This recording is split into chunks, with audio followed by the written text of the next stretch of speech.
সংস্থাপক, সভাপতি ও আচার্য, বিশ্ববন্দিত যোগীরাজ, সর্বশ্রেষ্ঠ বাগ্মী বেদের ও ভারতীয় দর্শনের মহাবিদ্যান শ্রীমৎ স্বামী কেশবানন্দ বোন মহারাজ আমাদের পরমারাধ্য শ্রীল গুরুদেব জগৎ কল্যাণের জন্য যেসব রত্ন ও কবচ আদি দিয়েছেন ও যারা তার সান্নিধ্যে এসেছেন সেই সব লক্ষ লক্ষ ভক্ত কাল সর্প দোষ কাটিয়ে ও তার উপদেশ মতো চলে জীবনের অন্ধকার হতে মুক্ত হয়ে প্রকৃত শান্তি লাভ করে চলেছে। শ্রী গুরুদেবের চরণে প্রার্থনা করছি জগৎ কল্যাণে অমর কথা পরিবেশন করুন। অনুষ্ঠান দেখুন প্রতি বুধবার থেকে রবিবার সকাল 6:30 থেকে 7টা পর্যন্ত রূপসী বাংলায় অমর কথা শ্রবণ করুন।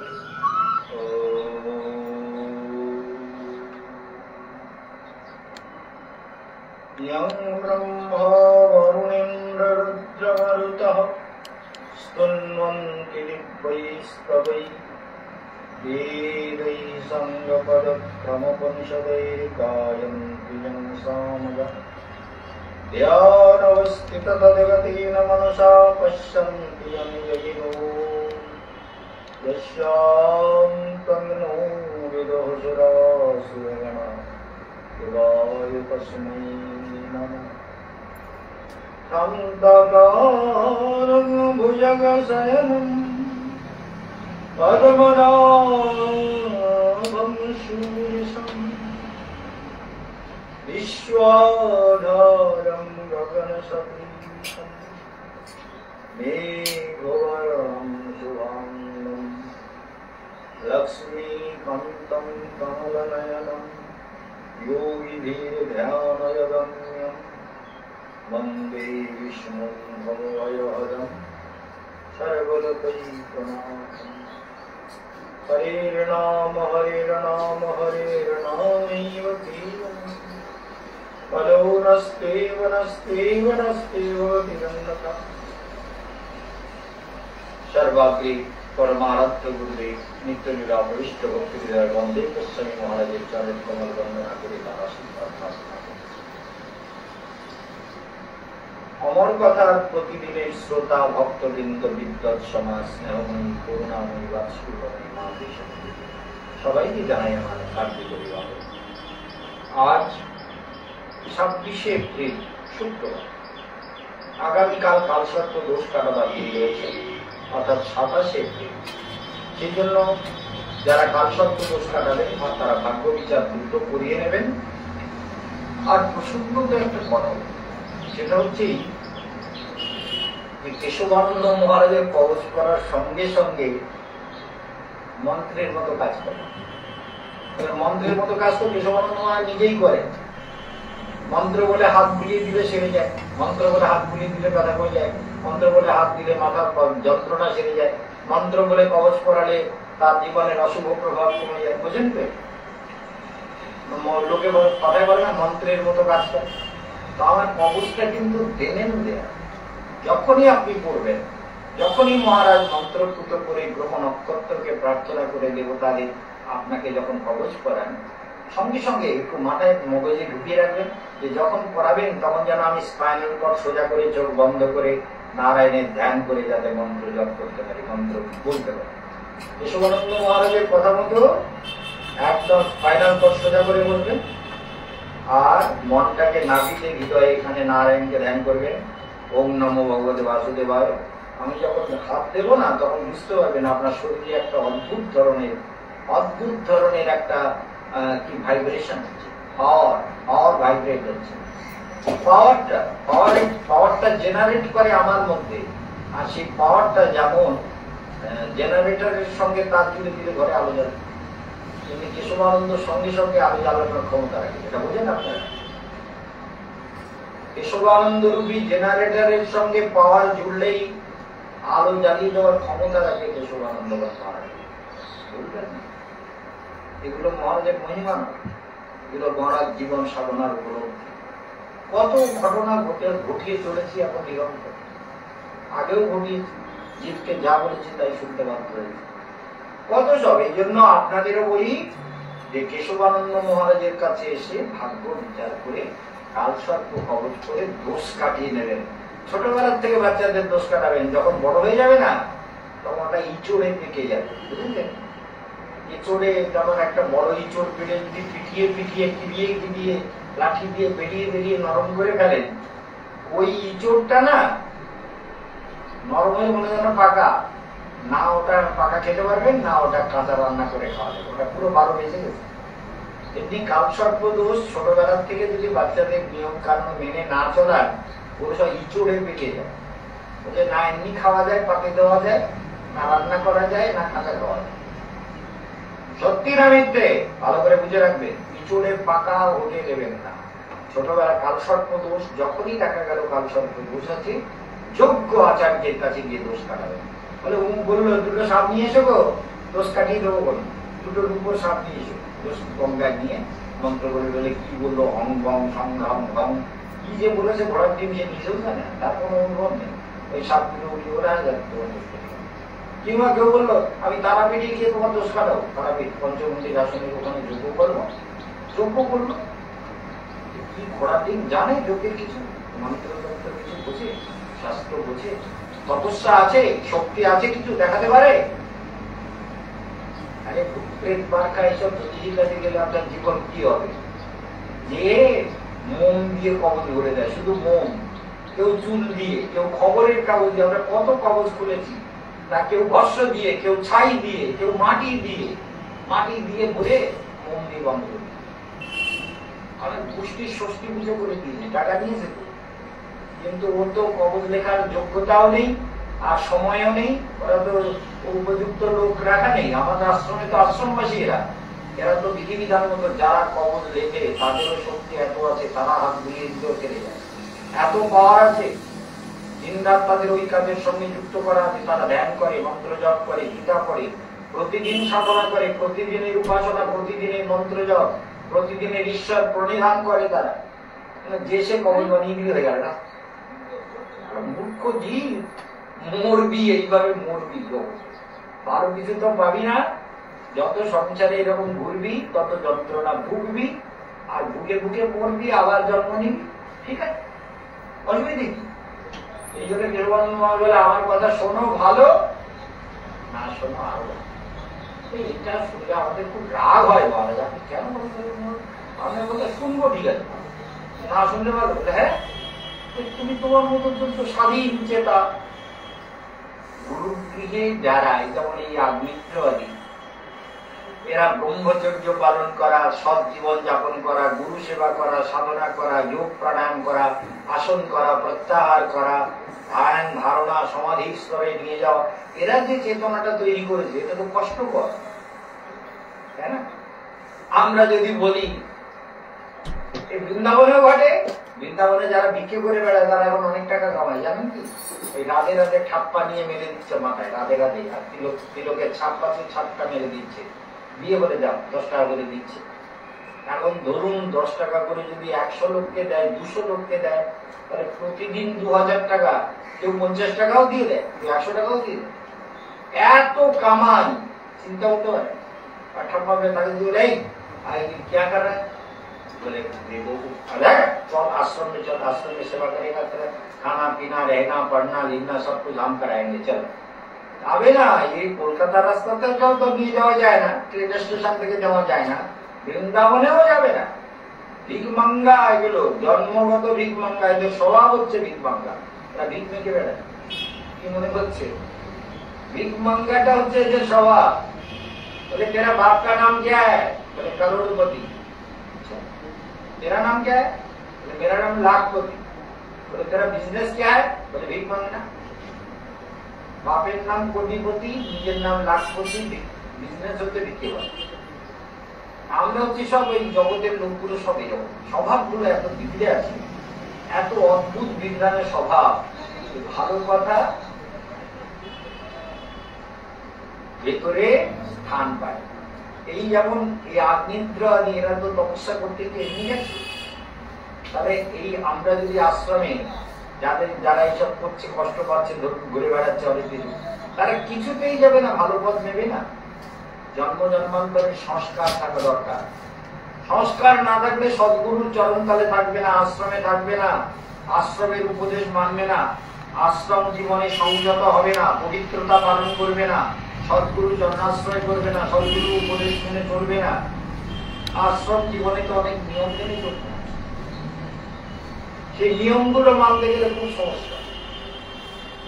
পাখির মধ্যে পাখি যখন আকাশে উড়ে বেড়ায়, এই পাখিকে আপনি খাঁচায় যত কিছু দেন না কেন, পাখি কিন্তু যদি ছেড়ে না রাখে, পাখি কিন্তু সন্তুষ্ট। খেতে যাবে আপনার কাছে, রোজ আসবে, খাবে, যাবে, ঠিক আছে, সন্তুষ্ট। কিন্তু তাকে বেঁধে রাখবেন খাঁচার মধ্যে, এটা কিন্তু তার ইচ্ছে। তেমনি মানুষের স্বভাবটা হচ্ছে স্বতন্ত্রতা। আমি ঘুরবো, খাবো, না খাই, না খাবো, শুয়ে থাকবো। যখন একটা লোক ছিল, এই তারপর তো আবার বলতে গেলে অনেক কথা, রাজনীতি, সে বলে আই এম আমেরিকান, তো সাউথ আমেরিকাতে থাকতো না, তার সব পাসপোর্ট দেখেছেন, সে আমাদের ওখানে কাজ করে, বাথরুম টাথরুম পরিষ্কার করে, ইত্যাদি ইত্যাদি। কিন্তু সে বলে कुछ भी बोलेगा तो हम भागेगा। कहाँ जाएगा? बोले क्यों? ब्रिज के नीचे जाके लेटा जाएगा, जब मिलेगा खाएगा। চিন্তা করুন, আশ্রমে 3 বেলা টাইম মতন খাবে, তা সহ্য না। তো বিজনেস করে কাজ করতে করলে যদি 10টা না নিয়ে কেউ তাকে ডাকে, সে ধরুন 10টা বন্ধু ঘুমছে, গাঁদা খায়, তো বিড়ি খায়, গাঁদা খায় সারাদিন। এবার যদি 9:30 10টার সঙ্গে, হ্যাঁ আমি क्यों बुलाया, क्यों जगा दिया, सोने भी नहीं देता, हमको सोने भी नहीं देता, हम नहीं रहेंगे, अभी हम चले जाएंगे। राजेंद्र इधर आए, कामयाब। वेरी वेरी डिस्टर्ब, ये लोग लालसी है, लालसी। मोची का मानुष है, तो आदमी है, मैन है, क्या है? इतनी देर तक कोई सोता है? हम लोग कितने बजे उठते हैं? बोला हमारी बात अलग है, हमारी बात बिल्कुल अलग है। যাই হোক, তাহলে জগতে আপনারা সব আলাগ, সংযম, সদাচার, ব্রহ্মচর্য, গুরু সেবা, সৎ জীবন যাপন, সংযম মেনে চলা, আশ্রমের নিয়ম কানুনের মধ্যে জীবনকে তৈরি করা, এসব তো অদ্ভুত ব্যাপার না। সেই জন্য মনে রাখতে হবে যে আমরা যদি সত্যি সত্যি সাধনা করতে চাই, তাহলে আমাদের কিন্তু অন্তর থেকে চেষ্টা করতে হবে যে আমরা যেন ভগবানকে সাধনাটা মন দিয়ে করি, হৃদয় দিয়ে। তাহলে কি, তা না হলে তো মুশকিল হয়ে গেল না। যে সংসারে জন্ম নিয়েছেন, আগ্নিদ্র যেমন, আগ্নিদ্র প্রবৃত্ত হইয়া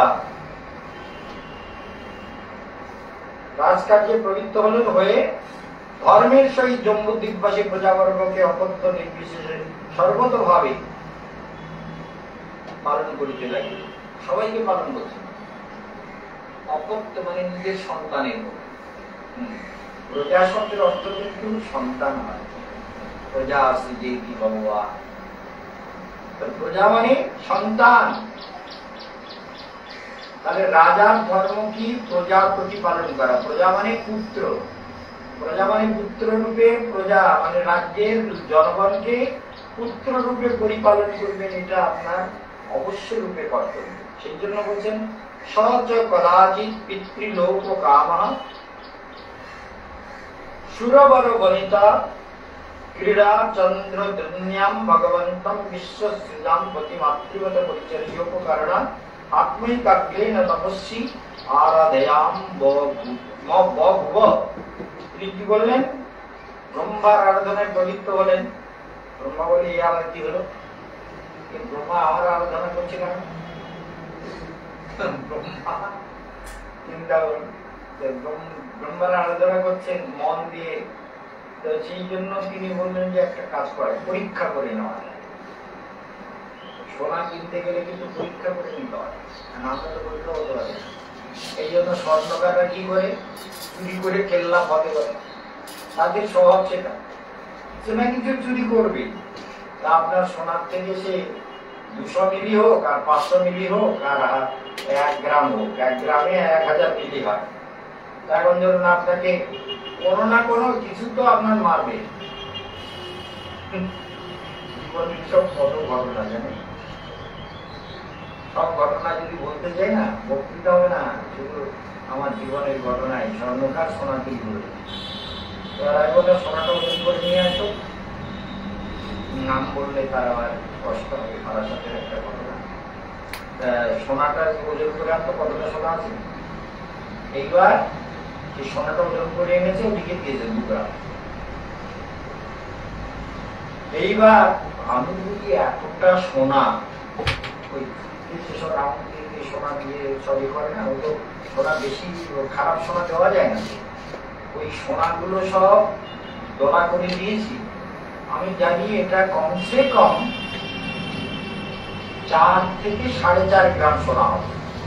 2 গ্রাম যেই লিখে দিয়েছে, আমি চেম্বারে ছিলাম 12 সালে, চেম্বার থেকে উঠে সোনাটা নিয়ে সোজা চলে গেছে। গিয়ে আমাকে দেখে স্বর্ণকারের শরীর দিয়ে ঘাম বেরোচ্ছে, কি মানে হার্ট অ্যাটাক করার মতো দমাটকে যাচ্ছে। কি বলবে মহারাজের সামনে, কি বলবো এবার। আরে কি হয়েছে, এই সোনাটা কত কেউ লিখে দিয়েছে, 2 গ্রাম। কথা মুখ থেকে বেরোচ্ছে না। আরে ঠিক আছে 2 গ্রাম মাপো, 2 গ্রামে হচ্ছে। এবার আমি বললাম ঠিক আছে, তাহলে গ্রামটা এইদিকে চাপাও আর সোনাটা এইদিকে চাপাও। আর সোনাটা এইদিকে চাপাতে দেখা গেল 6.5 গ্রাম। লেখো 6.5 গ্রাম, লেখো। ভয়ে তার বুকটুক কাঁপছে একদম। ওরে ভাই, আমি বললাম তাহলে তুমি এটা লিখলে কেন 2 গ্রাম? আমি বললাম পুলিশ বলে আমার ছেলে কোথায় এরকম করেছে, লিখে দেখি। পাল্লাটা উঠিয়ে দেখা যাচ্ছে আঠা দিয়ে ওখানে আর একটা 2 গ্রাম না 3 গ্রাম ওখানে আঠা দিয়ে চিপকে রেখেছে, যে দিকটা সোনা মাপ হবে, যেটা চিপকে দিয়ে তারপরে এই দিকটা মাপছে। আর যেই আমি তো সঙ্গে সঙ্গে গেছি, 5 মিনিটও লাগে, আর ওইটা খোলার টাইম পাইনি। এবার অন্যদিকে চাপিয়ে দেখা যাচ্ছে 6.5 গ্রাম, এদিকে হচ্ছে 2 গ্রাম। মানে একই পেয়েছো না? বলছে ছেলে কাউকে এটা করেছে, অন্যায় হয়ে গেছে, মহারাজ ক্ষমা করে দেন, মহারাজ ক্ষমা করে দেন। ঠিক আছে, সঙ্গে সঙ্গে ওখান থেকে আর কিছু আমি দেখলাম, একে যদি আমি এবার কিছু বেশি বলতে যাই, হার্ট অ্যাটাক করে এখানে মরে যাবে। লোকে বলবে আপনি সাধুয়ে মেরে ফেললেন। চুরি করেছে ঠিক আছে, ধরা পড়ুক, শাস্তি দেন ঠিক আছে, কিন্তু আপনি এমন অ্যাটাক করলেন যে লোকটা মরে যাবে, একদম গা দিয়ে দরদর করে ঘামলে গেলে তো মরেই যাবে এরকম। তারপরে আমাদের ওখানে পাশেই একজন ছিল Amarendra Maitra, police officer, retire. তাকে গিয়ে বললাম, মৈত্রবাবু দেখেছেন কি ঘটনা? আপনি ছেড়ে দিলেন, পুলিশ ডাকলেন না? আর পুলিশ ডাকলো, পুলিশ ডাকার আগে আমাকে দেখে হাততালি করছে, আমি মরে যাচ্ছে, তাকে দেখে আমার দয়া, আমি চেনা ধরে স্বর্ণকারটাকে বাদ দেবো, কিন্তু তাই বলে ওকে মেরে ফেলবোই কেন? ওখানে তো আমি একটা দুটো ধমক দিলে তো মরে যেত।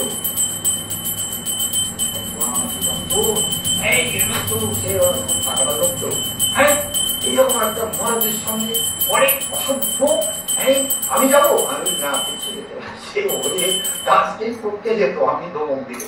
আর আপনি কি জানেন, আর গেলে আর ওর মধ্যে যা ধমক দিয়েছে আশেপাশের লোক সব জানতে পেরে মহারাজের ওখানে সোনা চুরি হয়েছে, সেই জন্য সবাই জেনে গেছে যে ও একটা বিরাট অন্যায় করে। আমি তো আর কিচ্ছু বলিনি।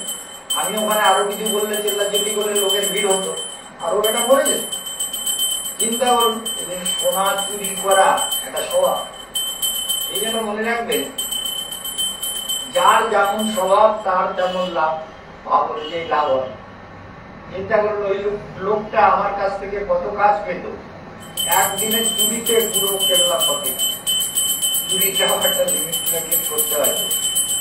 এই জন্য আমরা তো জীবনে, আমি যে রত্নের দোকান থেকে রত্ন কিনি না পাইকারিতে 8 লাখ 10 লাখ 12 লাখ টাকা রত্ন, সেই রত্নগুলো সব সে যদি বলে এটা 14-15 রুটি আছে, দেখুন এটা 16-17 রুটি 18 রুটি হলো না, এই হয় আমাদের তো এই ধরো তাহলে আমি নেব, দেখা যায় না 17-17.5 अरे वो तो हमको मालूम है, दुकानदारी करते हो और हम खरीददार है। हम महाराज आप तो सब कुछ जानते हैं, सबको जानते, उल्टा पल्टा ওদের সঙ্গে বিরাট ভাব।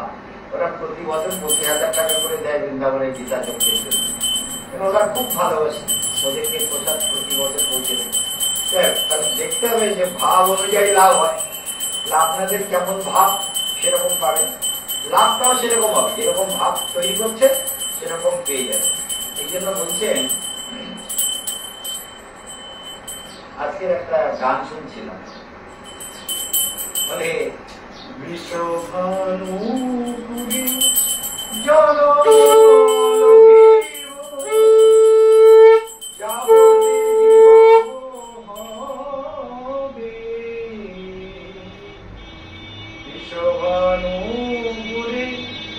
বৈষ্ণব দর্শনের চরম গান কিন্তু রূপ গোস্বামী বা ষড় গোস্বামীর অন্যতম রূপ গোস্বামীর লেখা।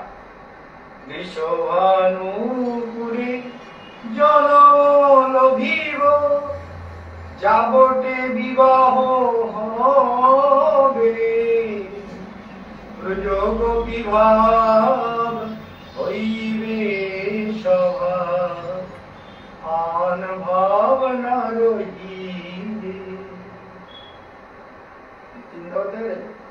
মানে বৈষ্ণবরা সাধনা করেন যে ভাবটা ভেতরে তৈরি করেন যে আমি কৃষ্ণ আমার পতি, আমার প্রভু, আমার আরাধ্য, আমি তার ছিল সেবিকা। ব্রজ গোপী ভাবে বৈষ্ণবরা সাধনা করে, নিজেকে পুরুষ অভিমানে নয়, নারী মানে ব্রজের নারী, গোপিকা ভাব। গোপীরা কিন্তু সাধারণ জগতের মেয়েদের মতো নয়। এই সম্পর্কে আমাদের জানতে হয়। বৈষ্ণব শাস্ত্রে ব্যাখ্যা করে যেন আমি যদি না মানি, আপনার ভাব যদি না মানে, না না মেয়ে হয়ে জন্মেছে তাদের আবার ওদের কোনো স্ত্রী ধর্ম মানে মাসিক পিরিয়ড যেটা হয়, গোপীদের কোনো পিরিয়ড হয় না। করে গোপীরা কিন্তু মাসিক ধর্মযুক্ত নন এবং রক্ত মাংসের বলি না। গোপীটা হচ্ছে সম্পূর্ণ কৃষ্ণ ভাবময়ী একটা রূপ। সেই জন্য গোপী কৃষ্ণের আল্লাহাদিনী শক্তি রাধা, আর রাধার নানান ডিভাইডেশন, নিজেকে নানান রূপে ডিভাইডেড করেছেন, তারা বলেন গোপী। সেজন্য গোপী ব্যাপারটাকে বুঝতে গেলে গভীর বিভূতি ভক্তি রসম ইতি গোপী। গোপীকে যদি নারী রূপে ভাবেন তাহলে বৈষ্ণব দর্শনটা বোঝা বড়। মানে বৈষ্ণব দর্শনে ব্রজগোপীর ভাব হইবে স্বভাব, আন ভাব না রইবে, অন্য কোন ভাব থাকবে না। কামবৃত্তি, ভোগবৃত্তি, হিংসা বৃত্তি, কপট বৃত্তি, মাৎসর্য বৃত্তি, যত রকম বহির্মুখী ভাব আছে সেগুলো থাকবে না। ব্রজগোপী ভাব হইবে স্বভাব, আন ভাব না রইবে। মনে রাখতে হবে এই যে জীবন আপনারা পেয়েছেন, এই যে অদ্ভুত একটা জীবন পেয়েছেন, সেই জীবনটা আপনাদেরকে সাধনা কোন ভাবে করবেন। যদি ধরুন কেশবানন্দ মহারাজ বলছেন যোগাসন কর, যোগাসন করে যদি সাধনা করতে চান, প্রাণায়াম করতে চান, প্রাণের গতিকে কন্ট্রোল করতে চান, প্রাণায়ামের দ্বারা প্রাণকে সহজ করতে চান, ভালো করে বুঝবেন এই যে প্রাণের গতি, মুখটা বলে আমার মুখটা না মহারাজ, ভালো করে শুনবেন, আজকে কথাগুলো বলার আছে। আমার মুখটা কেমন যেন জাম জাম হচ্ছে। সেদিন নীতিন গডকরির সঙ্গে কথা হচ্ছিল সাংবাদিকের, बोले आज सुबह हमने प्राणायाम किया अच्छी तरह से, मुझे योग प्राणायाम करके मैं तभी इंटरव्यू के लिए आया। अब मुझे इतना अच्छा लग रहा है कि मेरा दिल शरीर सब कुछ इतना फ्रेश लग रहा है। নীতিন গডকরি আর একটা পাগল, মানে সৎ লোক, ভালো লোক, তাই আনন্দে আনন্দে সব খুলে গেল। কিন্তু কেশবানন্দ বলছেন প্রত্যেকে নীতিন গডকরি একা করবে, আপনারা কি করবেন? আরে প্রণাম করো, বুকে কেন জাম হবে, বুকে কেন গপ জমবে? জানেন তো আজকে রাত্রে এসি চলছিল, আবার ফ্যানও চলছিল। কত তারিখের কথা বলছি জানেন? চৌদ্দ পূর্ণিমা 2 দিন পরে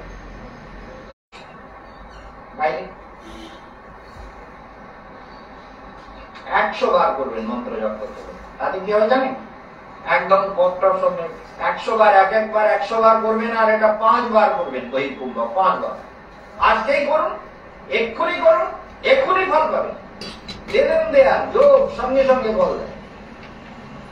কি বুঝেছো? লক্ষ্মী ছেলে, লক্ষ্মী মেয়ে, বুঝেছো কিছু? কেশবানন্দ মহারাজ কি বলছেন? এক্ষুনি করো, এক্ষুনি ফল করো। দেবেন দেয়া কবে ফল পাবো? বলে এগুলি মরতে চাও তো কুম্ভক করে এগুলি মরাও যেতে পারে। সেই জন্য কেশবানন্দ ব্রহ্ম মহারাজের উপদেশকে প্রতিদিন শ্রদ্ধার সঙ্গে শোনো, ভাবো, বিচার করো আর জীবনের কাজে লাগো। এই জীবনটা পেয়েছো তপস্যার, কুম্ভক করো প্রতিদিন। কুম্ভক করে 5 বার কুম্ভক করো, মানে একবার শ্বাসটাকে ছেড়ে দিয়ে 100 বার তলপেটটাকে টানবে। যেমন আবার দেখি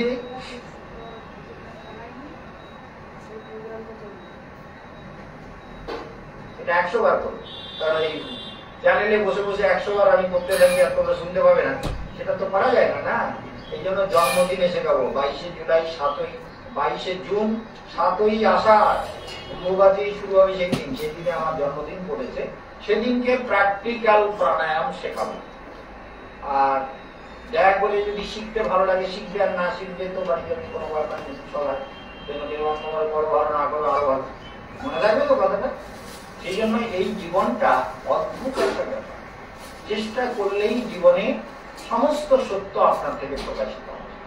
তাহলে যত সাধনা করবে তত বললাম জীবনটা সাধনার দ্বারা উন্মুক্ত করো। আজকে যেমন শুক্রবারের প্রোগ্রাম দেখছো, তাই না? শুক্রবারের প্রোগ্রাম দেখছো, তাহলে কালকে শনিবার, কাল সর্পদোষ কাটানো হবে। মহারাজের হাতে কবচ করার সময় মহারাজ যখন বলেন স্পাইনাল কর্ড সোজা করে বসো, হাতটা এরকম করে বসো, যা ভেতরে দেখো নাভিতে, হৃদয়ে, এখানে নারায়ণ আছে। যাদের বলেছি যে করেছে সে পথ, যে করবে না সে পথ পাবে না। আমি তো সঙ্গে সঙ্গে একটা পাওয়ার দেখিয়ে দিতে পারি। হাত বুলিয়ে দিলেই একটা অদ্ভুত প্রশান্তি নেমে আসবে। ওম নমো ভগবতে বাসুদেবায়। হাত বুলিয়ে দিলেই হবে। যেই আমি কপালে গঙ্গা জল দিয়ে মন্ত্রপুত করে কবচ করাবো, কবচ জল খাওয়াবো, সঙ্গে সঙ্গে ফলটা বুঝতে পারবে সত্যি শরীরের মধ্যে কি একটা যেন অদ্ভুত অনুভূতি এলো। কিন্তু সেটা কন্টিনিউ করতে গেলে তোমাকে সাধনা করতে হবে না। প্রতিদিন ভালো কিছু খেতে গেলে প্রতিদিন কামাইটাও ভালো করতে হবে। তো প্রতিদিন যদি সাধনার আনন্দ পেতে চাও, প্রতিদিন যদি ধ্যানের আনন্দ পেতে চাও, প্রতিদিন যদি ঈশ্বর উপলব্ধির আনন্দ পেতে চাও, তাহলে প্রতিদিন তোমাকে সাধনা করতে হবে। সাধনা করলেই ফল লাভ হবে। তাহলে ভাব যেমন লাভ তেমন। এই জন্য আগ্নিদ্র গুরু সেবা করে আগ্নিদ্রের কাছে পাঠিয়ে দিয়েছেন ব্রহ্মা একজন অপ্সরা, তার নাম হচ্ছে পূর্বচিত্তি। এই অদ্ভুত ঘটনাটা বলে রাখবে। পূর্বচিত্তি নাম নিয়ে অপ্সরা। পূর্বচিত্তি মানে পূর্ব জন্মের সঞ্চিত যে কামনা, বাসনা, ভোগ তৃষ্ণার প্রবাহ ভেতরে চলছে, সেটার নামই হলো পূর্বচিত্তি। খেয়াল রাখবেন, এই পূর্বচিত্তি নাম নিয়ে অপ্সরা, এই অপ্সরাকে পাঠিয়ে দিলেন যে তুমি গিয়ে আগ্নিদ্রের ধ্যান ভঙ্গ করো। রাজ্য ছেলেদের আছে সব তপস্যা করতে চলে আছে, দেখো তো ধ্যান ভাঙাতে পারো কিনা। তাহলে দেবতারাও আমাদেরকে পরীক্ষা করেন যে আমরা সাধনাতে কতটা মনোনিবেশ করতে পেরেছি। যাই হোক, কালকে যারা কালসর্প দোষ কাটাবেন, আগামীকাল অর্থাৎ কালকে হচ্ছে 27 তারিখ শনিবার, 27 তারিখে কালসর্প দোষ কাটাবার দিন। যারা কালসর্প দোষ কাটাবেন সকালে চলে আসতে পারেন, না হলে যারা কবচের অর্ডার দিয়েছেন ফোনে নামপত্র দিয়ে, তারা বিকেল 4টের মধ্যে চলে আসবেন। আর শনিবারে সর্ষে তেল, মাছ, মাংস, পেঁয়াজ, রসুন খাবেন না, একদম শুদ্ধাচারে চলে আসবেন। আমি যখন কবচ করাবো বুঝতে পারবেন কবচের প্রভাব আপনার জীবনে কিরকম ভাবে ফলপ্রদ হচ্ছে। আজকে এখানে বিশ্রাম। ওম